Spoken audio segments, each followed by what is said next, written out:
Retour à présent sur les propos de l'ambassadeur américain en Israël avec vous, Dror Ben-Sapir. Bonjour. Alors, il avait affirmé que l'État hébreu menait une politique de 2 poids, 2 mesures entre Israéliens et Palestiniens en Cisjordanie.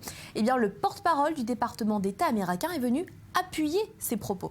Oui, c'est pas une surprise parce que lorsqu'un diplomate aussi important que l'ambassadeur américain en Israël tient des propos aussi sévères contre Israël, il est bien évident qu'il a obtenu au préalable l'aval de ses autorités de tutelle, l'aval du président américain Barack Obama, et que c'est peut-être même Barack Obama lui-même qui a demandé à Dan Shapiro de hausser le ton vis-à-vis de cette question de l'application de la loi en Cisjordanie. Bien évidemment, les Israéliens ont été outrés par la sévérité de ses propos.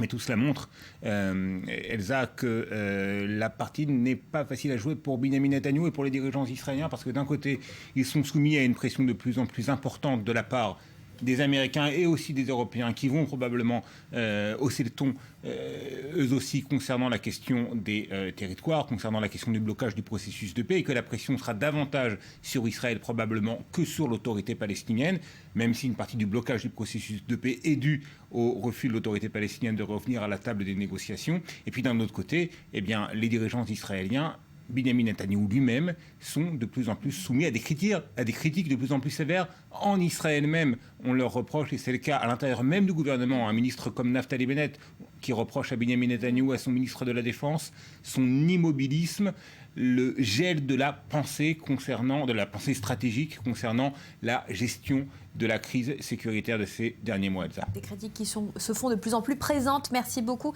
Et Dror a pu